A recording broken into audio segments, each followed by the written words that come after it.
¿Sabes una de las cosas que más me han gustado del itinerario que hicimos el pasado verano y que contamos en el primer Japón a fondo de esta quinta temporada? A ver, Laura, sorpréndeme. Pues haber hecho excursiones muy interesantes y con mucha menos gente. Por eso me apetecía hablar de Issei Futami, otra excursión que, aunque muy popular entre japoneses, realmente pocos turistas internacionales visitan. Salvo que sean tan frikis como nosotros, todo hay que decirlo. Eso sí.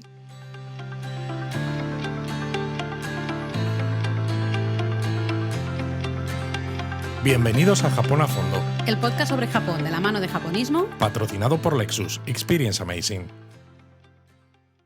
Eso sí, vamos a hablar de Issei Futami, pero Luis, nosotros estuvimos hace muchos años. Muchos años. Vamos a tener que sacar ahí de las telarañas que hay en el cerebro para recordar un poco nuestra experiencia en Issei Futami, porque fuimos en Navidades de 2003. Vaya tela lo que ha llovido desde entonces. Y menos mal, siempre digo, que no grabamos esto con vídeo, porque estaba Laura quitándose las telarañas de la cabeza de forma literal. Es que, ¿ves? No podemos hacer vídeo de esto. O sea, yo ya no podría, imposible.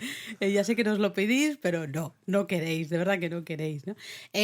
A ver, para ponernos en contexto, Ise es el lugar en el que se encuentra el gran santuario de Ise, el Ise-jingu, que es el santuario más importante del sintoísmo japonés, ¿no? Efectivamente, aunque, bueno, hay que decir que realmente es un complejo de santuarios de la ciudad de Ise, ¿no? Sí, que exactamente. está en la prefectura de Mie. O sea, Eso no es. es solamente un santuario, sino un complejo de ellos. Es brutal. Yo lo que recuerdo era un montón de santuarios, de todos ellos, quizá lo que cuando hablamos del gran santuario de Ise, probablemente la gran mayoría de gente nos referimos al santuario interior, que sería el Naiku, y al santuario exterior, que sería el Geku. Yo creo que más o menos cuando hablamos del santuario de Ise, hablamos realmente de este como mini complejo formado por estos dos santuarios. Exactamente, ¿no? Y el Naiku, este que tú has dicho, el interior está dedicado a Materasu, la diosa del sol, ¿no? Si recordáis el episodio que hicimos de mitología japonesa, pues un poquito de las deidades principales que crean Japón, pues ya os entenderéis. Y luego el Geku, dedicado a Toyouke o Mikami. Hola, que es la deidad guardiana de la comida y de la ropa de Amaterasu, para que Amaterasu esté, oye, bien cuidada y bien feliz. Madre mía, ¿eh? Porque al final Amaterasu es un nombre muy importante, no solo en la mitología japonesa, sino luego, ya sabéis, de Amaterasu cuelga todo lo que sería supuestamente la casa imperial. La casa imperial, ¿no? Ya sabéis que supuestamente pues vienen de las deidades y el primer emperador es justamente el hijo de Amaterasu. Qué cosas, ¿eh? Qué cosas hay. Por cierto, como detalle curioso, fíjate si hace años que estuvimos aquí, Sí. Cuando estábamos saliendo del santuario de Ise, del gran santuario de Ise, nos cruzamos con Koizumi Yonichiro, que el era entonces primer ministro, ¿no? Con su pelazo, este señor, que fue uno de los primeros ministros japoneses más conocidos también quizás internacionalmente, ¿no? Pues tuvo mucha presencia internacional y justo estaba entrando en ese momento y claro, venía con sus guardaespaldas, etcétera, Todo ¿no? el mundo con las banderitas japonesas, haciendo así, tic, tic, tic, tic, tic, tic, moviendo las banderitas japonesas. Y vamos, le tuvimos parecido a como tuvimos a los emperadores, sí, en Yokohama. Lo que pasa es que los emperadores iban en el coche y Koizumi iba caminando, ¿no? Pues él había cruzado el puente, este típico, por el que se entra al complejo del santuario y nosotros estábamos a punto de cruzarlo de vuelta para salir.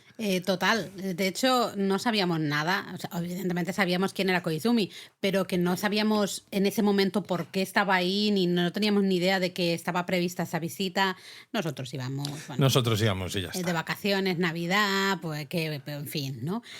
Sí, lo recuerdo. Es que, Luis, siempre nos juntamos con la crème de la crème. La crème de la crème, efectivamente. Claro. Con primeros ministros, con emperadores. Lo normal. Pues lo normal. Va, volvemos al tema. Como decíamos, el santuario de Ise, uno de los más sagrados, por no decir el más sagrado del sintoísmo, porque, bueno, también es verdad que es donde se encuentra ese espejo sagrado que es uno de esos 3 tesoros imperiales, tesoros sagrados de Japón, ¿no? De los que Son también hemos tesoros, hablado ahí a claro, veces. porque son tesoros otorgados por las deidades al primer emperador Bueno, japonés. pon el supuestamente, porque Bueno, si vale. no... Entonces existen 3 tesoros sagrados. Uno de ellos, el espejo, está en el santuario de Ise. Luego hay otros más. Los hemos hablado de ellos. Y justo cuando se entroniza un nuevo emperador, Exacto. se presentan estos tesoros sagrados, como ocurrió cuando se entronizó al nuevo emperador hace muy poquito. Lo que pasa es que, 2019. claro, estos tesoros sagrados van dentro de cajas que ni siquiera los sacerdotes de estos grandes templos, de grandes santuarios, perdón, donde residen estos tesoros, ni siquiera ellos han visto el interior de esos cofres donde supuestamente están estos tesoros. Y como pasa a veces con las ciertas tumbas Kofun, ¿no?, de las que alguna vez hemos hablado también, tampoco se le hace ningún tipo de análisis por rayos X ni No, nada de porque eso. se nos va al carajo Porque toda se le va la historia. mitología al carajo, como tú dices, ¿no? Entonces, básicamente, todo el mundo sigue creyendo que dentro de esos cofres están estos tesoros sagrados. Nadie los ha visto desde hace, pues, cientos y cientos de años, pero todo el mundo sigue diciendo que sí, que aquí están los tesoros sagrados. Además, se sabe que algunos, en caso de haber ese objeto dentro, son réplicas, no se sabe de cuándo realmente son réplicas, pues algunas pueden ser réplicas relativamente recientes, por temas de historia. Se sabe que algunos se perdieron en el mar, ¿no? Al final de las guerras Genpei, por ejemplo.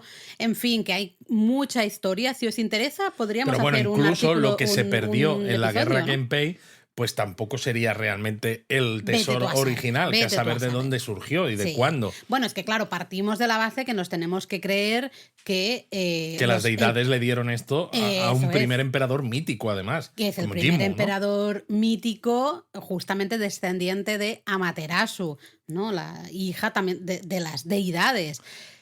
Claro, hay que empezar por ahí, hay que empezar a creerse eso. Entonces, si tú te lo crees, pues te crees el resto, ¿no? Yo creo que la gran mayoría de japoneses no lo piensan mucho de una manera científica, sino es más una tradición, ¿no? Es un poco una tradición, son los tesoros imperiales, fueron dados por las deidades y nos lo creemos de la misma manera que nos creemos, aunque ya el emperador no sea un ser divino, pero sigue estando en la mente de los japoneses, ¿no? Que Sí, esa la línea relación imperial... con el sintoísmo. Sí, al final yo creo que está todo un poco relacionado. Pero bueno, yo repito, si os interesa este tema, que hagamos un episodio, ¿De qué? pues bueno, justamente de tesoros imperiales y este tipo de Pero cosas. tampoco no sé si hay mucho que contar, Laura. Bueno, no sé, algo podríamos hacer, yo creo, ¿no? Por contar ciertas anécdotas, no lo sé.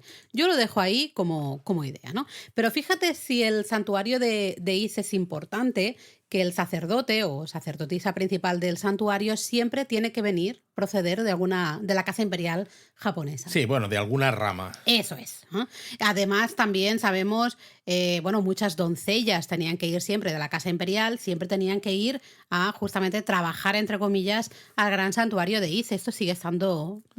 Esto es un poco casi muy medieval, ¿no? Cuando Sí. en ciertas familias reales, los que no eran los primogénitos o herederos, pues muchos acababan dedicados precisamente a la iglesia. Bueno, mira, si hacen algo, yo que te diga que si no están ahí todos sin nada que hacer, pues al menos así tienen un Pobrecitos. trabajito. Pero bueno, fíjate, Laura, si hay santuarios aquí en la zona de Ise, que hemos hablado del santuario interior y del exterior, pero es que en la ciudad hay 123 santuarios más. Es una barbaridad. 91 conectados al santuario interior y 32 conectados al santuario exterior. Es decir, es una locura. A mí me apetece volver a Ise justamente para explorar un poquito más todos estos santuarios. Si me queréis, conociendo Ise. ahora.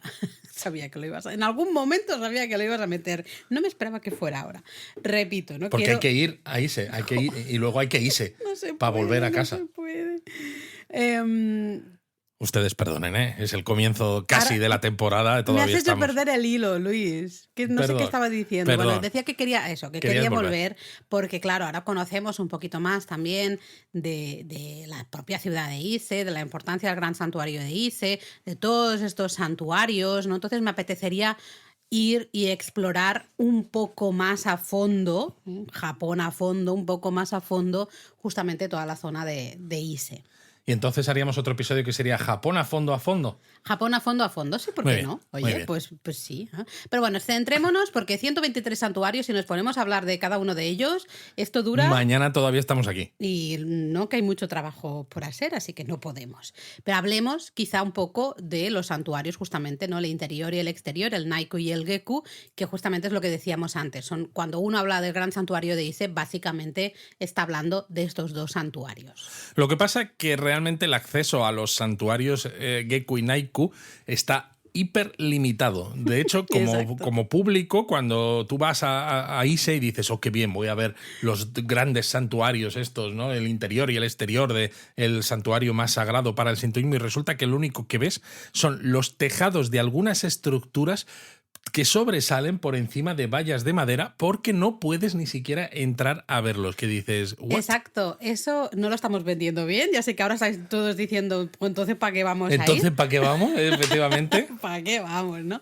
Pero bueno, es el ir un poco al centro del sintoísmo, ¿no? Total. De hecho, el estilo arquitectónico a mí es una de las cosas que más me sorprendió y es una de las cosas Exacto. que más Si consigues recuerdo. verlo, quiero decir. Hombre, el estilo algo ves, sí. cositas ves, ¿no? Ahora hablando No, en es broma, serio, pero- algo ves, es evidente que lo ves todo como desde fuera y como muy alejado, no te puedes acercar a nada, pero sí que es un estilo arquitectónico como muy... No sé si simple es la palabra, no me sale la palabra, pero como muy... que no tiene influencia, se nota que Es nativo japonés. Exacto, y fue sin construido. influencias externas, porque de hecho se construyó incluso antes de la llegada del budismo Eso es. a Japón, que es cuando también empieza a haber una cierta... Hay una revolución arquitectónica. Una revolución arquitectónica, sobre en todo, Japón. lógicamente, en la construcción primero de edificios de corte religioso y luego ya que se extiende Claro. al resto de edificaciones japonesas. Claro, porque estamos en ese Japón que se dan cuenta de que, ostras, llega el budismo y llega con una serie de características, de esos templos tienen una serie de características arquitectónicas. Y los japoneses dicen, anda, pues vamos a, no sé si copiar, ¿no? Pero vamos a adaptar algunas y sobre todo vamos a adaptar la filosofía de podemos hacer diferentes estilos según los edificios. Hay un estilo, pues para, por ejemplo, en este caso, para el budismo, para los templos. Claro. Otro estilo, pues para las residencias de la corte. Otro estilo para las casas del pueblo. Otro estilo para... ¿Sabes? Que en Japón no había realmente No diferentes había. estilos, ¿no? Entonces, es muy curioso porque yo creo que es de los pocos sitios en los que puedes ver ese estilo un poco más, pues eso, nativo, ¿no? Sin influencia realmente de, ya sabéis, budismo llega en el siglo VI y bueno, va a influir muchísimo al final a todo el desarrollo japonés desde esa fecha, ¿no? Entonces es bastante curioso, aunque no podamos realmente entrar ni ver directamente nada, ¿no? Exacto, pero bueno, el santuario exterior, ¿no? Que es con el Geku. El Geku con el que comienzas, se le conoce como Toyouke Daijingu y se estableció hace unos 1500 años, más o menos, ¿vale? Entonces su área es un poco más pequeña que la del santuario interior, del que ahora hablaremos un poquito más, y hay un museo justo en su entrada, se llama Sengukan, que el Sengukan es una construcción reciente donde se puede aprender un poco más sobre el proceso de reconstrucción de los santuarios y ver incluso una réplica del santuario interior. Esto es importante porque es una manera también de ver, ¿no? De un vistazo cómo es esta arquitectura de la que hablábamos ahora y también por entender todo este proceso de reconstrucción. Totalmente, porque tú has dicho esto de la reconstrucción y habrá mucha gente que dirá, pero ¿cómo reconstrucción? ¿Qué está pasando? Se destruyeron estos santuarios y se volvieron a construir, ¿es solo eso? No, hay un poquito más de historia aquí, porque los santuarios, el interior y el exterior, el Geku y el Naiku, se reconstruyen cada 20 años. Exacto. La próxima reconstrucción va a ser en 2033, lo digo para... Queda poquito, realmente. Bueno, no queda tanto, ¿no? Pero hombre, son 9 añazos, No, pero pasan muy rápido. Al menos en el momento en el que estamos grabando esto. Y se hace así como parte de la creencia sintoísta de la impermanencia de todas las cosas. Que es curioso eso, porque también es un concepto súper budista, Exacto. el de la impermanencia de Y sobre las todo cosas. porque es algo que no se repite en otros santuarios No. sintoístas. Bueno, hay ciertas cosas, a veces pues también el Ombashira con el tema de ir cambiando, ¿no? Justamente el pilar de árbol, de Sí, pino. eso sí, pero... hay ciertas cosillas, pero sí, es muy curioso. Cada 20 años lo que vamos a hacer es reconstruir ese santuario en una parcelita que hay ahí al ladito. Por eso está el santuario y una parcela vacía. Y entonces se va... O sea, el santuario es como... Va está cambiando. en un lado, Ping, en el poing, otro. ping, En un lado, poing. en el otro. Cada 20 años lo encuentras en un sitio o en otro. Es súper curioso. Vimos un documental hace tiempo ya, no sé si te acordarás, Luis, en el que justamente se hablaba de lo importante también que es la reconstrucción, que sea cada 20 años, de esos santuarios, por el tema de mantener el conocimiento al final de esta arquitectura nativa Sí, japonesa, ¿no? El trabajo de los artesanos y de que se pudieran formar y pudieran trabajar y que eso no se perdiera, porque claro, si tú no reconstruyes este santuario, este tipo, ¿no?, de arquitectura y este tipo de trabajo con la madera y demás, puede perderse al final. Al menos si se pierde con más generaciones. facilidad y si pasa algún desastre, Mm. pues tienes casi que hacer como si fuera un Lego, ¿no? Y ver cómo se encajan las piezas. Y ya está, hay cosas que se perderían. Que ¿no? se perderían, Yo sí. recuerdo eso, que veíamos a ciertos artesanos y, bueno, ciertos expertos al final en el trabajo en la madera que se pasan esos 20 años realmente trabajando, van preparando de alguna manera todo lo que se va a tener que hacer Eso es. en el año que toca la reconstrucción, ¿no? No es, venga, nos ponemos, lo hacemos ahora, sino que durante cierto tiempo pues van recogiendo la madera necesaria, ¿no? Justamente de los bosques de alrededor, van preparando todo y hay hasta diversos, no sé si llamarlos festivales, pero sí eventos marcados que los podéis encontrar en la página del Gran Santuario de Ise, donde, ¿no?, están justamente relacionados con esta reconstrucción cada 20 años, ¿no? De hoy salimos a buscar madera, hoy salimos a buscar no sé qué, no recuerdo mucho, ¿no? Es súper interesante. Sí, súper interesante, pero bueno, esto sobre... Pero no te líes, Laura, ¿no? No, sí, pero esto habíamos hablado del santuario exterior, ¿no? Pero Sí. bueno, ahora sobre el interior, que se conoce formalmente como Kotai Jingu, es todavía más importante porque Amaterasu, la diosa del sol, ¿no?, tan importante además en un país que se llama, ¿no?, el país del sol naciente, está consagrada precisamente en el santuario interior, o el Naiku, como se le suele llamar. Y este todavía se estableció incluso antes que el exterior, se estableció hace 2000 años. Supuestamente hace 2000 años. Bueno, por eso se llama el interior, ¿no? Porque es el más Con el que comienza todo. Sí, de y alguna claro, tiene una manera. importancia histórica, social y religiosa tremenda. Lo que pasa es que además aquí está bien dicho lo de que se estableció, porque ya no es como otro santuario, no, este santuario es del año tal, no, es que el santuario no llega a 20 años. 20 años, sí. ¿No? Porque además es siempre con madera nueva, Claro, sí, y tal, sí. ¿no? Se hace todo desde Justamente el comienzo. se hace todo nuevo para mantener esas tradiciones Sí, sí. artesanales, ¿no? Entonces no es que guardemos algo de ese santuario para reincorporarlo al nuevo, ¿no? Realmente es todo nuevo justamente para dar salida a esos artesanos. Totalmente. Pero claro, yo recuerdo que, claro, cuando fuimos, yo lo repito mucho, ¿no? Yo no tenía mucha idea de nada. Y sí que dije, pero si no se ve nada. Sí que vimos un señor sacerdote que Eso iba es. pululando por ahí con esos zapatos enormes que llevaba, que parecían ahí... Son como unos zuecos. Sí, como ahí. los holandeses, ¿no? Casi. Sí, parecido. Iba por ahí y poco más. Y claro, dices, ostras, Lo que pasa es que la naturaleza que hay es muy bonito. es muy bonita. Porque, claro, la visita del santuario, del gran santuario de Ise, comienza cruzando el puente Uji, que también se reconstruye cada 20 años. Precioso puente de madera. Es un puente de madera maravilloso. precioso que cruza el río Isu.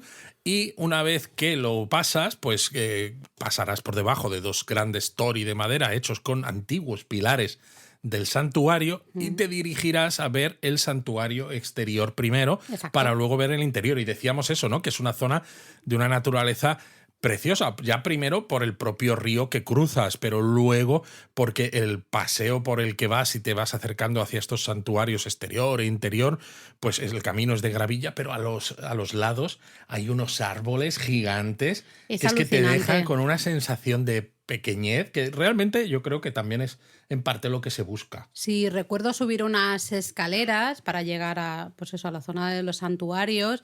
Todo estaba rodeado de vallas, no se podían hacer fotografías ni siquiera, ¿no? Ahí intentando ver.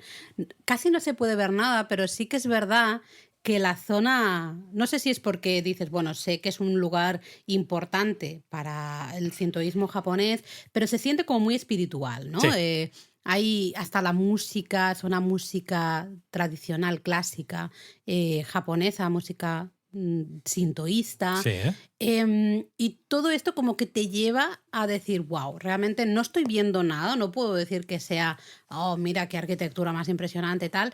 Ves cositas, muy poca cosa, pero creo que es un lugar, tiene un algo que, no sé, te atrapa, ¿no? A mí me gustó mucho la visita, a pesar de no entender en su momento nada de lo que estábamos viendo, Y ¿no? bueno, estas escaleras que tú dices que subiste, hay que subir por los lados. Bueno, eso siempre también cuando se te dice, cuando cruzas el Tori, la teoría siempre va a ser que vayamos por los lados, ¿no? En este caso, el de las escaleras, se dice que el centro de las escaleras está justamente reservado a Materasu. Esto me recuerda, por ejemplo, al santuario Yeonmyo en Seúl, que también tenía unos caminos de Sí, piedra en los que tú tienes que caminar por los lados porque por el centro van las deidades. sí, Y dices, y es es que es muy curioso, similar, ¿eh? ¿eh? Porque claro, aquí es diferente, completamente Totalmente, diferente. claro, porque es un santuario, no es budista, que en todo caso puedes decir, bueno, el Ha habido budismo, aunque sea diferente, pero influencias, es la misma religión en origen, ¿no? Aquí, sin sí. embargo, sí que es distinto y fíjate las similitudes. Sí. Y luego, bueno, quizá una de las cosas más interesantes, vamos a decirlo así, dejando aparte la importancia del santuario, quizá lo más interesante en una visita a Ise va a ser pasear por el barrio de Furuichi, ¿no? Está justamente, funciona un poco como el típico, no me sale ahora, Monsenmachi. Monsenmachi, gracias. El típico Monsenmachi, ya sabéis, esa calle de acceso a un gran templo, un gran santuario que está toda llena de tiendas, de cafeterías, de restaurantes, porque pues vienen de las antiguas calles de acceso a esos santuarios o templos que daban justamente servicios a los peregrinos, ¿no? Que iban a visitar ese lugar religioso. Yo recuerdo Furuichi con muchos edificios tradicionales, se Exacto, sigue merece mucho la manteniendo. pena, sobre todo si os gusta la arquitectura tradicional, un Sí, poco antigua, quizá no tan antigua como la arquitectura de los templos no, más o exterior, menos los periodo Edo, santuarios ¿no? exterior e Hay interior, varias pero sí, cosas. pero periodo Edo desde luego resulta muy interesante, aparte de todo lo que podéis comprar, evidentemente, en este barrio. Bueno, y si sois de los que coleccionáis fotos o experiencias en diferentes Starbucks de Japón, pues el Starbucks que está aquí en Furuichi es una maravilla. Está situado también en una casa tradicional. Al final es parecido, entre comillas, a... ¿dónde es el otro? Kawagoe, me parece. Y bueno, el de Kioto, el que está en las cuestas de acceso Exacto, al en Kiyomizu-dera. Ninensaka, creo. Exacto, que mantienen, ¿no? Ese aspecto tradicional. Aquí también tenemos la típica casa del periodo Edo reconvertido en un Starbucks. Yo no soy de Starbucks, pero sí que me gusta justamente no sé, el intento que hace Starbucks en muchos países de adaptarse de alguna manera a esos espacios, ¿no? No destruirlos Totalmente. completamente, sino, bueno, pues ellos montan su negocio ahí dentro, pero de alguna manera hacen un guiño a la historia de la ciudad. La verdad es que sí, es súper interesante. De todas maneras, Laura, estaba pensando en lo que habíamos comentado al Ay, principio, ¿no? Esto de los tesoros imperiales, de si hacer un episodio o no. Yo, fíjate, sigo dándole vueltas. sí. Creo que tampoco nos da para tanto. ¿Qué te parece si ya que estamos hablando del gran santuario de Ise y de que es uno de los lugares donde está uno de los tesoros imperiales y siendo como es el santuario más sagrado para el sintoísmo, si los mencionamos aquí, porque yo creo que encaja perfectamente. Así, sin a lo loco. Venga, vamos a hablar de los tesoros imperiales. Bueno, venga, Bueno, va. Me parece bien. es que a ver, Quizá tienes razón que no da para todo un episodio, pero sí que creo que estaría bien, ya que lo hemos mencionado al inicio, claro, que en el santuario interior cobija, ¿no? El espejo sagrado, pues a lo mejor hablar un poquito del resto y de realmente qué son, ¿no? Porque si no. Queda un Claro, poco... por eso. Vale. Realmente los 3 tesoros imperiales de Japón, los 3 tesoros sagrados, en japonés es Sanshu no Jingi, ¿no? Aquí estamos haciendo como lo de la palabra japonesa casi de que hacemos en el japonismo Sí. mini, pero a saco, ¿no? Porque hay un montón de términos japoneses. Son 3, como hemos dicho. Uno es la espada, que se llama Kusanagi no Tsurugi. Otro es una joya o collar de joyas, que se llama Yasakani no Magatama. Exacto. Y luego, el que está en el santuario de Ise es el espejo Yata no Kagami. Supuestamente representan las 3 virtudes primarias de Japón, ¿no? Entonces, la espada representa el valor. Luego, la joya representa la benevolencia y el espejo representa la sabiduría. Que dices, pues vale, porque bueno, la espada, el valor... Sí, tiene pues, más o menos lo veo, cierto ¿no? sentido. Venga, ahora el espejo, la sabiduría o la joya, la benevolencia, pues ¿qué quieres que te diga? Así. No lo veo, pero bueno, pues de acuerdo. Exacto, Son las pero 3 como virtudes. decíamos, son objetos legendarios y no está confirmada ni siquiera la ubicación exacta, pero se sabe, ¿no?, que la espada, por ejemplo, está en el templo, en el santuario Atsuta, que está en Nagoya, ¿no? Por eso el santuario Atsuta también es otro de los más sagrados del sintoísmo. La joya está en los santuarios de los 3 palacios de Tokio. Es decir, en la zona del Palacio En la Imperial. zona, en el Palacio Imperial, lo que era el antiguo castillo de Edo. Y el espejo está en el santuario de Ise, como hemos dicho. Y desde el año 690... Supuestamente. Yo le voy metiendo supuestamente a todo, ¿eh? Porque... estos objetos se presentan al emperador por parte de sacerdotes sintoístas durante la ceremonia de coronación, entronización o como queráis llamarlo, que es lo que decíamos que había ocurrido cuando el emperador actual accedió al trono después de que abdicase el emperador anterior. A ver, según la leyenda, estos 3 tesoros imperiales fueron donados por Ninigi no Mikoto, que es un legendario ancestro de esa línea de sucesión imperial japonesa, cuando su abuela, justamente la diosa del sol Amaterasu, lo envió para pacificar Japón. Me hace gracia esto, ¿no?, de enviarlo para pacificar Japón, cuando entonces Japón no existía como entidad política, e incluso el Yamato, ¿no?, que es ese proto-Japón, realmente estaba muy circunscrito Era la zona de Nara, a una sur de zona Kioto. muy pequeñita de lo que es hoy el archipiélago japonés. Totalmente. Pero bueno, aquí te llaman Japón como si ya existiese Japón y se quedan lo envió para pacificar esas tierras que habían creado, ¿no?, justamente las deidades. El origen de estos 3 tesoros, pues es una incógnita absoluta, pero al final es lo que decíamos al inicio, ¿no? Forma parte un poco de toda esa mitología y de toda esa manera de justificar de alguna manera el poder imperial, ¿no? Descendientes de las deidades, estos son como, entre comillas, los regalos de esas deidades. Solo el emperador puede ver esos tesoros porque él es el único. Y algunos, ¿no?, sacerdotes. Bueno, pero básicamente creo el que es el que realiza, ¿no?, al final esa ceremonia de entronación, que es el que ofrece esos tesoros y se pueden ver, ¿no? Los pueden ver en ese momento, pero vamos. No, ni siquiera se ven. Porque no, nosotros no, digo ellos dos. No, creo que ha habido alguna foto de esta última ceremonia de entronización en la que se ve un sacerdote sintoísta con una caja cerrada presentándosela al emperador. La llevaban hasta uno de ellos de Nagoya, lo llevaron en Shinkansen. Exacto. Hay fotos de la gente llevándolo en Shinkansen. Claro, pero no se ha abierto esa caja en ningún momento en los últimos cientos y cientos de años. Bueno, a lo mejor el emperador se ha mirado dentro. Nosotros eso no lo sabemos. Eso solo lo sabe el emperador. No hay tampoco dibujos de lo que hay dentro, no se han hecho estudios con rayos X, no se sabe qué forma tienen esos tesoros imperiales, con lo cual no deja de ser algo legendario que se mantiene un poco para darle ese toque legendario a la monarquía al final. Sí, básicamente, ¿no? Y de hecho se han usado a lo largo de la historia justamente para dar legitimidad un poco a X emperador o a la propia línea, ¿no?, de emperadores japonesas. Pero bueno, ya sabéis, si visitáis el Palacio Imperial de Tokio lo veis desde fuera, así que poca cosita.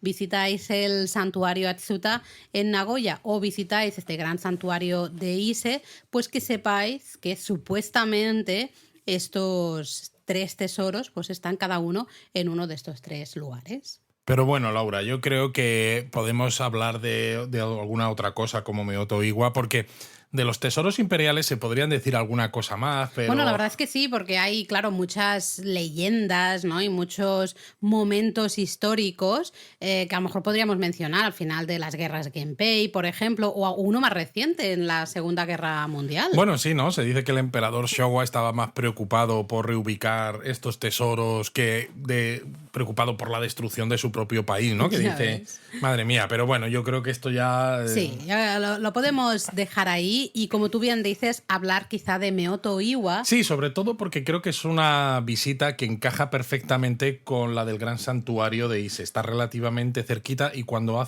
uno hace una excursión de día, por ejemplo, desde Nagoya o desde Kioto u Osaka, como la que hicimos nosotros, pues empiezas por el gran santuario de Ise y luego te vas a Meoto Iwa, que está pues muy bien. Sí, además es que hay nada, 10 minutos en tren, no recuerdo muy bien, pero está muy, muy cerquita. Pero claro, a lo mejor muchos diréis, bueno, ¿qué es eso de Meoto Iwa? Pues Meoto Iwa, comúnmente llamadas las rocas casadas en español, son 2 rocas que están situadas ahí frente al mar en el pequeño pueblo de Futami, que está situado justo al ladito de Ise. Claro, y estas rocas están unidas por una cuerda shimenawa de estas sagradas hecha con paja de arroz, bastante pesada Muy y gruesa. pesada, sí. Y bueno, pues Futami, ¿no? Cuando nosotros estuvimos, era pues una como si fuera un ayuntamiento separado, muy cerquita del de Ise, pero ahora mismo, hoy en día, Ise, digamos que ha crecido, ¿no? Ha absorbido ciertas poblaciones limítrofes, Colindantes, con sí. lo cual el pueblo de Futami hoy en día, aunque sigue teniendo ese nombre, Futami como pueblo, pero realmente pertenece a Ya Ise. pertenece a la ciudad de Ise. Pertenece a Ise, sí. Anda, qué curioso. Pues estas rocas sagradas, están situadas justo enfrente del santuario Okitama y representan, según la tradición sintoísta, justamente a las 2 deidades creadoras de Japón, Izanagi e Izanami, que seguro que recordáis de ese episodio de Japonesamente en el que hablábamos de mitología japonesa, que hemos estado hoy estamos a hablando tope, ¿eh? mucho.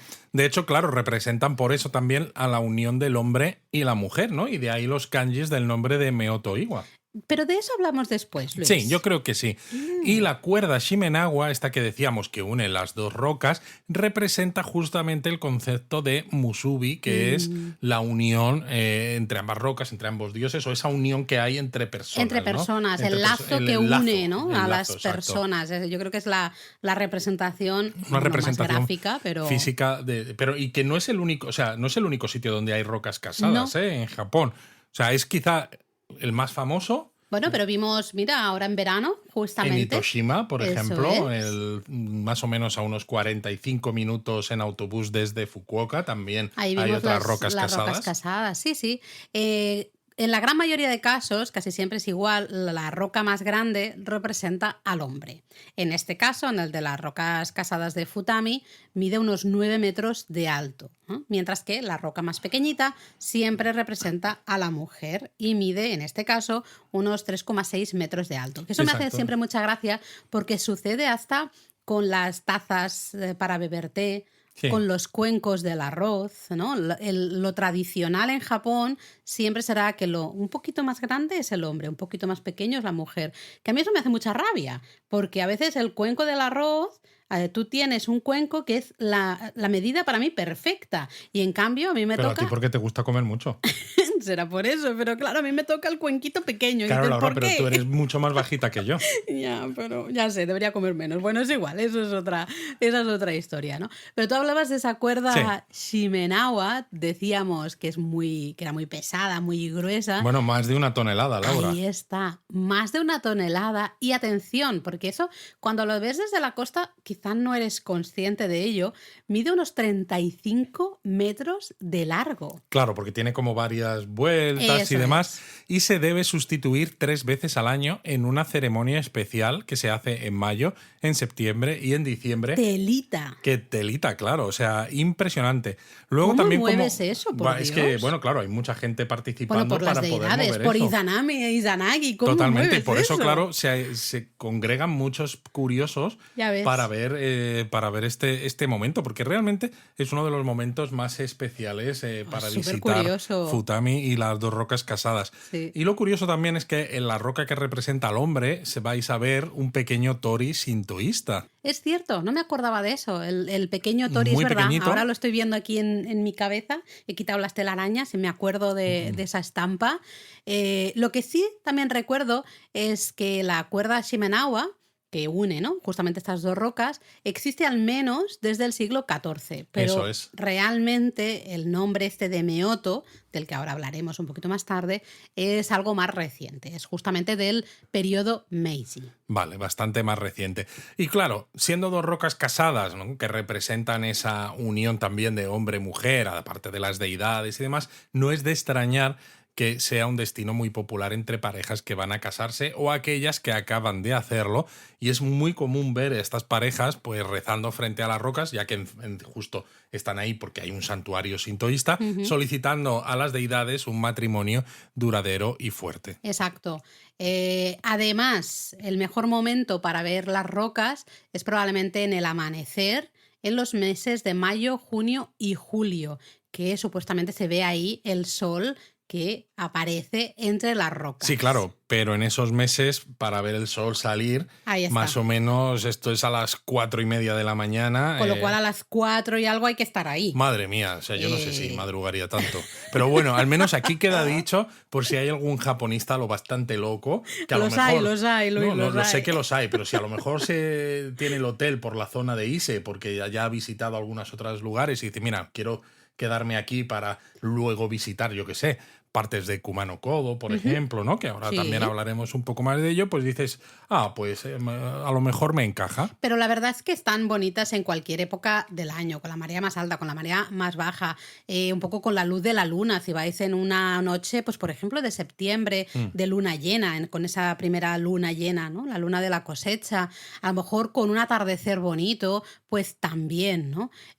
Hasta se dice, hay quien dice, que a mí esto me parece un poco flipante, que si tienes suerte y el día está súper, súper despejado, puede ser que llegues a alcanzar a ver el monte Fuji a lo lejos. Me parece un poco exagerado. A mí también, pero esto es, los vecinos ellos lo dicen, que entonces ya recibes, supongo, el beneplácito de las deidades completamente, porque ya has hecho el A mí top esto ya me absoluto. parece de locos, pero bueno. Algo que sí recuerdo también de toda esta zona es que estaba repleta de pequeñas estatuas, pequeñas esculturas de ranas. Exactamente. Son ofrecidas por los fieles al santuario de Okitama para agradecer a las deidades que los sueños, los deseos, etcétera, se hagan realidad.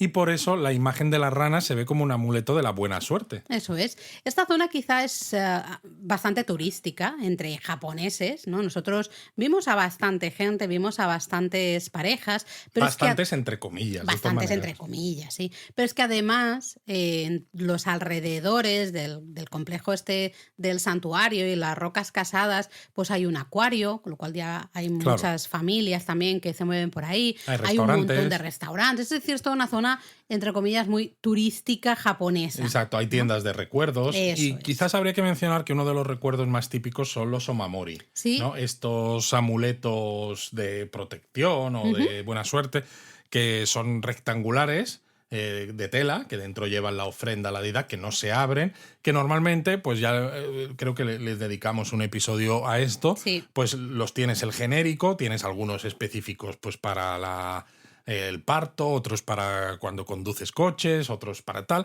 y aquí justo hay amuletos que son para un matrimonio feliz y duradero y demás. ¿Por qué? Porque se venden de 2 en 2. Exacto, se vende la pareja de omamoris, una con la roca masculina, todo el dibujito. Sale la cuerda y se corta, claro, y entonces la cuerda, la shimenawa, continúa por el segundo omamori, que aparece luego la roca femenina. Y entonces, pues, bueno, pues la cuestión es que cada uno de la pareja pues se quede con uno de esos omamoris. Bueno, nosotros los tenemos desde, desde 2003. Aquí están guardados en nuestra maravillosa colección de omamoris y la verdad es que son muy bonitos. Son muy Sinceramente monos. es un muy buen recuerdo.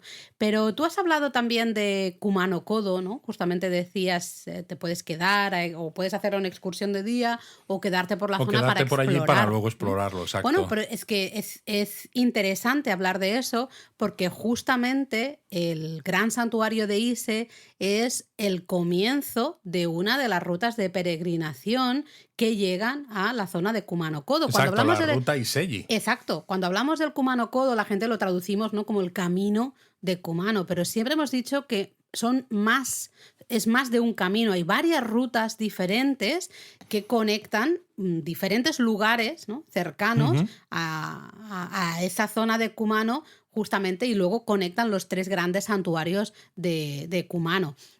Pues uno de estos caminos es esta ruta Iseji. Es una ruta creo que muy bonita porque te combina, ¿no?, el gran santuario de Ise con los grandes santuarios de Kumano, lugares de una espiritualidad Y brutal. bueno, y luego tienes otros lugares de belleza natural maravillosa, como el puerto de Magose, que está en Owase, el puerto de Matsumoto en la propia ciudad de Kumano. Y lo bueno es que es una ruta que puedes hacer a tramos en tren. Hay un tren que va más o Exacto. menos paralelo a la península de Ki, a la costa de la península de Ki.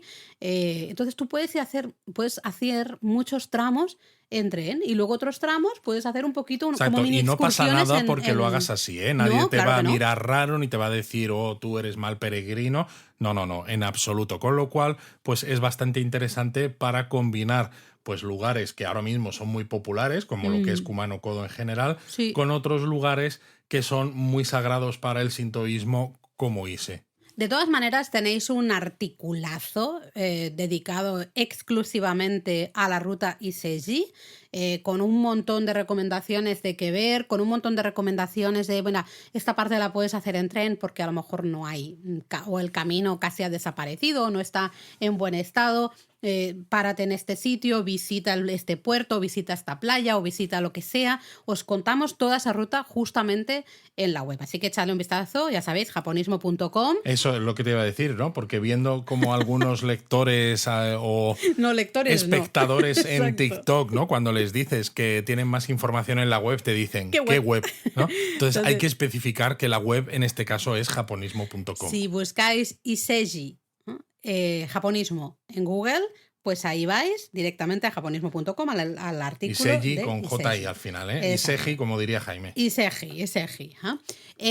Pero bueno, Luis, tú que eres nuestro experto ferroviario aquí en nuestro programa, ¿cómo llegamos a Ise? Pues puedes llegar desde Kioto, por ejemplo, en un tren Limited Express, de estos que paran relativamente poquito, en unas 2 horas, pero tren de Kintetsu, es decir, no válido con el JR Pass. Vale. Pero, por ejemplo, tienes el Shimakase, que Ya es uno sabía yo. de estos trenes Limited Express súper bonitos de Kintetsu con grandes ventanales, que es una especie de apuesta de Kintetsu por trenes medio turísticos, pero que se pueden tomar pagando un extra pequeñito. Que no son de estos turísticos de lujo que son imposibles Exacto, de que son conseguir. imposibles de conseguir billete ni nada más. Entonces, Sí. por ejemplo, el Shimakase merece mucho la pena porque el propio tren ya es muy bonito. Pero vamos, que si no conseguís el Shimakase, algunos de los otros trenes que hay de Kintetsu desde Kioto, pues os llevan también igualmente en el mismo tiempo, en unas 2 horas. Y luego, desde Nagoya, por ejemplo,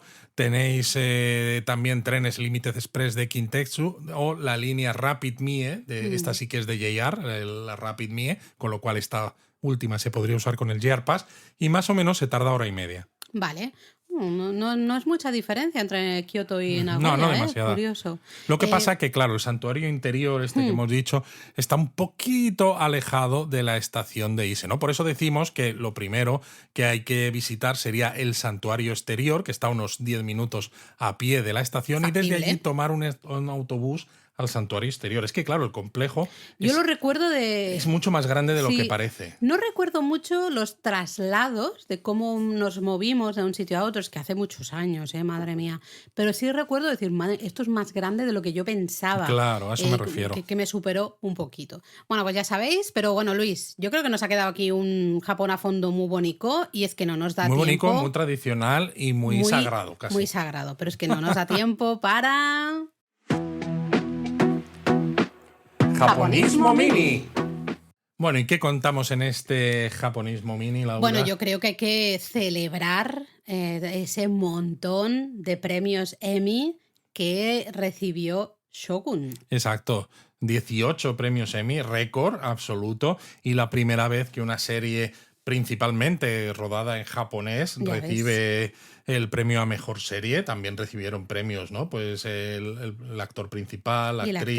actriz. Vamos, que Ujú. realmente ha sido un éxito arrollador y bueno, Está muy guay que sucedan estas cosas porque la serie está muy bien, ya, o sea, tenemos un artículo y el justamente episodio y del el podcast. episodio del podcast también en que hablamos de Shogun y que nos parecía, ¿no? Esa apuesta de, ostras, casi todos en japonés, hay muy poco al final en inglés, es una apuesta y es una apuesta que te puede salir regulinchi, especialmente en según qué Hmm, públicos. Hay públicos que les cuesta mucho, ¿no? Todo esto.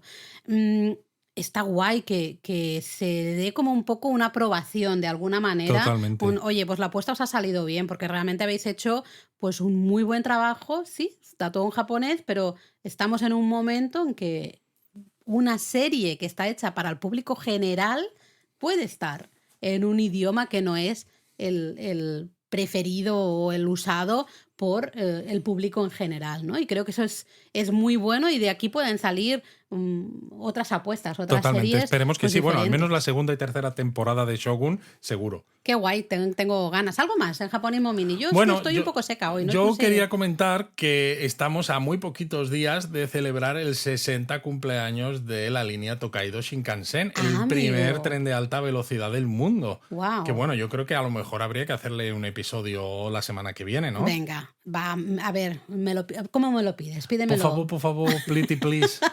Venga, vale, pues entonces Claro, le hacemos un episodio la semana que viene y así contamos un poquito de, bueno, primero la importancia histórica y tecnológica claro.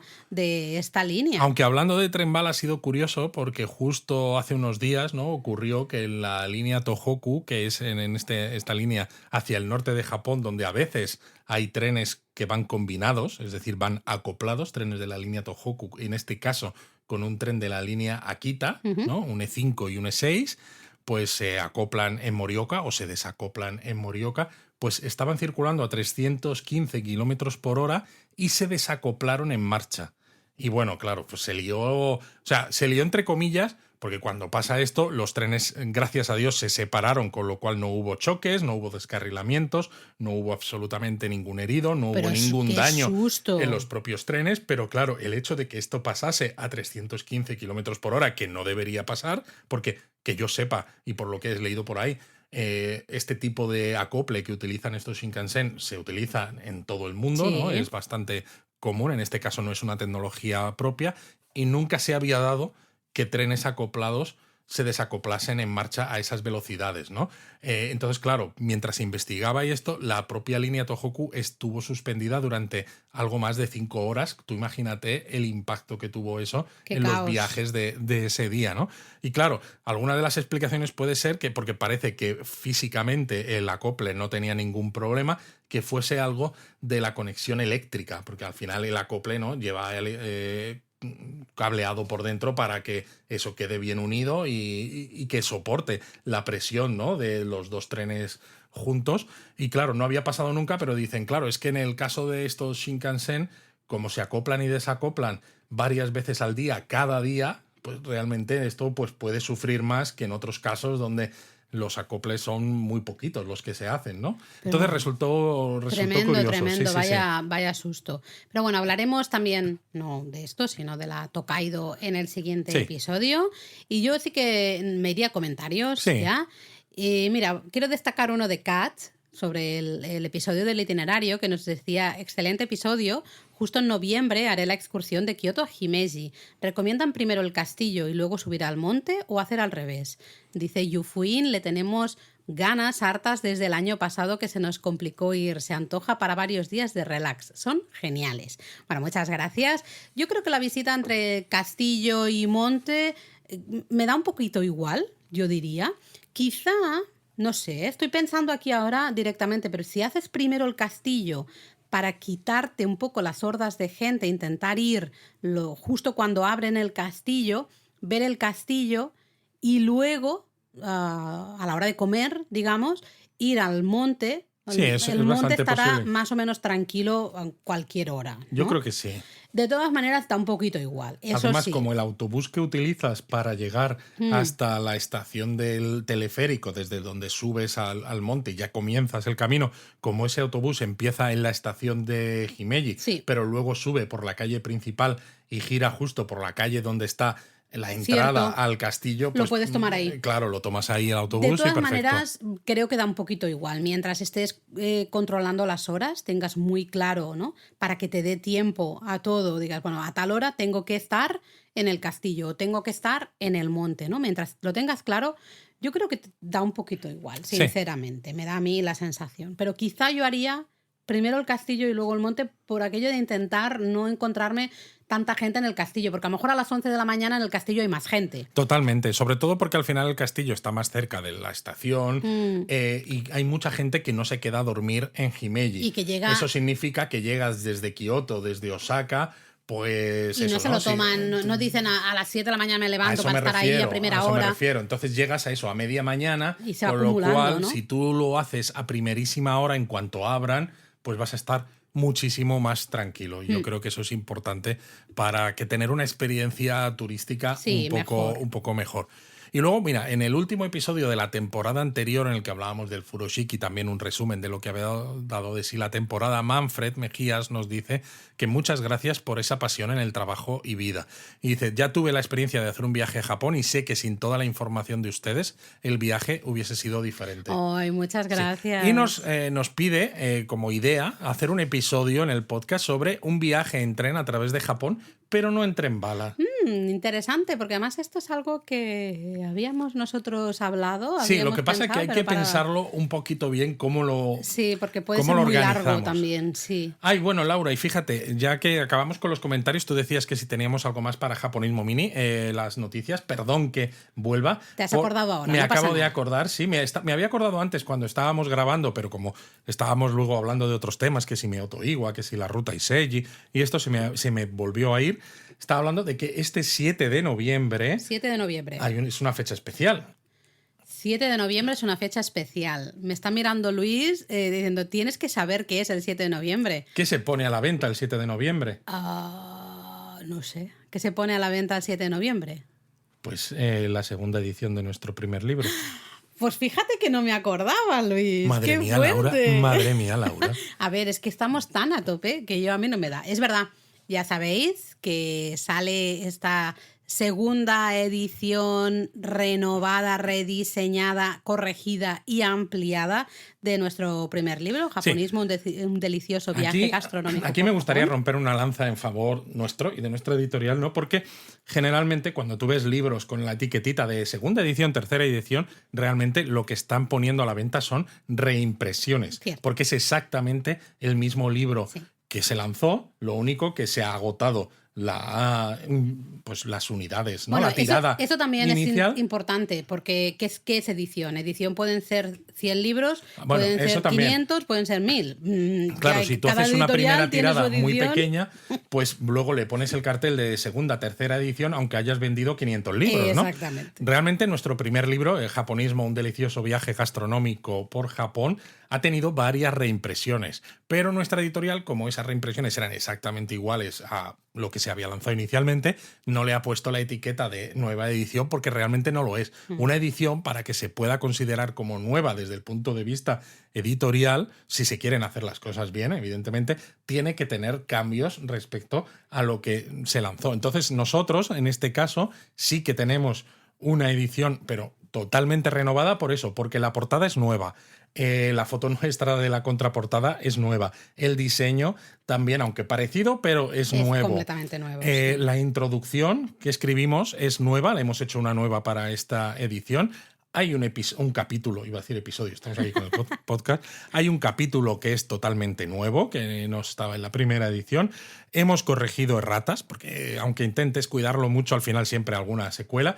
Y además hemos corregido aspectos turísticos que, claro, en los 4 años que han pasado, 4 años y medio, ¿no? Desde que se lanzó la primera tirada del libro, pues hay cosas que han cambiado, siempre lo decimos. Japón se mueve mucho y en ciertos aspectos cambia muchísimo. Por ejemplo, ¿no? Un ejemplo que decimos, el Museo de Arte Digital Team Lab Borderless, que estaba en Odaiba y estaba cuando lanzamos la primera edición y así figura en el libro, pues ahora está en Asabudai Hills, que está en otra parte de Tokio, totalmente diferentes. Entonces eso lo hemos corregido. No es que sea una errata, pero claro, es información que ya es distinta, ¿no? Entonces hemos aprovechado para actualizar la información. Entonces, como podéis ver, esta nueva edición del libro, que se lanza el 7 de noviembre, es absoluta y completamente nueva. Cierto, ahora me siento mal por no acordarme, pero... De tu propio libro, Laura. Es que de verdad. Es que tenemos demasiado trabajo, a mí no me da. Y evidentemente este libro pues lo vais a poder comprar, pues por ejemplo, en Amazon o en vuestras librerías de confianza. Y si no lo encontráis, hablando con nuestra editorial, lo que nos han dicho de siempre es preguntadle a vuestra librería para que hay que pedirlo a la librería. Solicite la librería es la que lo solicita siempre a la editorial. Esto, por ejemplo, amigos del otro lado del charco, ¿no? Amigos de México, por ejemplo, este libro se ha encontrado en librerías Gandhi.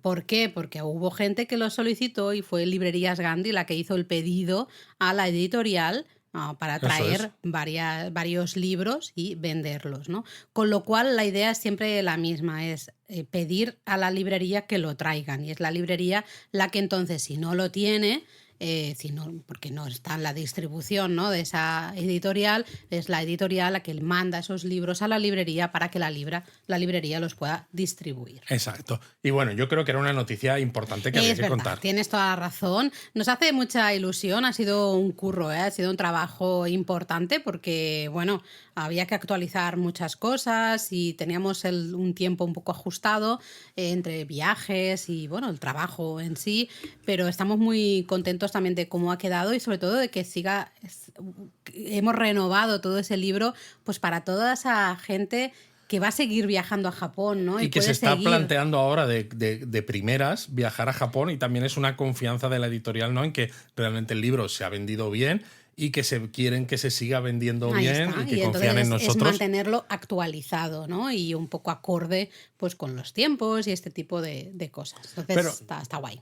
Bueno, ahora no te hago sentirte más mal. Me has hecho sentir muy mal porque me has mirado con una cara de ¿pero cómo puede ser que no sepas qué pasa el Sobre 7? todo cuando has dicho hace un momento que estás muy orgullosa y muy contenta de algo que dices, pero si hace 2 minutos ni te acordabas. Pero porque estoy muy contenta y muy orgullosa, pero tengo mucho trabajo, la vida sigue y... Pero bueno, Laura, vamos a hablar de cuál es la palabra japonesa para este... Japón a fondo, que además ya has dicho anteriormente. Claro, es que has dejado caer de qué íbamos a hablar. Es que tú has estado hablando, ¿no? Cuando estábamos hablando de las rocas casadas, esas Meoto Iwa, ibas a decir un poco más el significado. Y te he parado porque creo que es interesante, pues mira, aprovechar la palabra japonesa de este episodio que sea Meoto.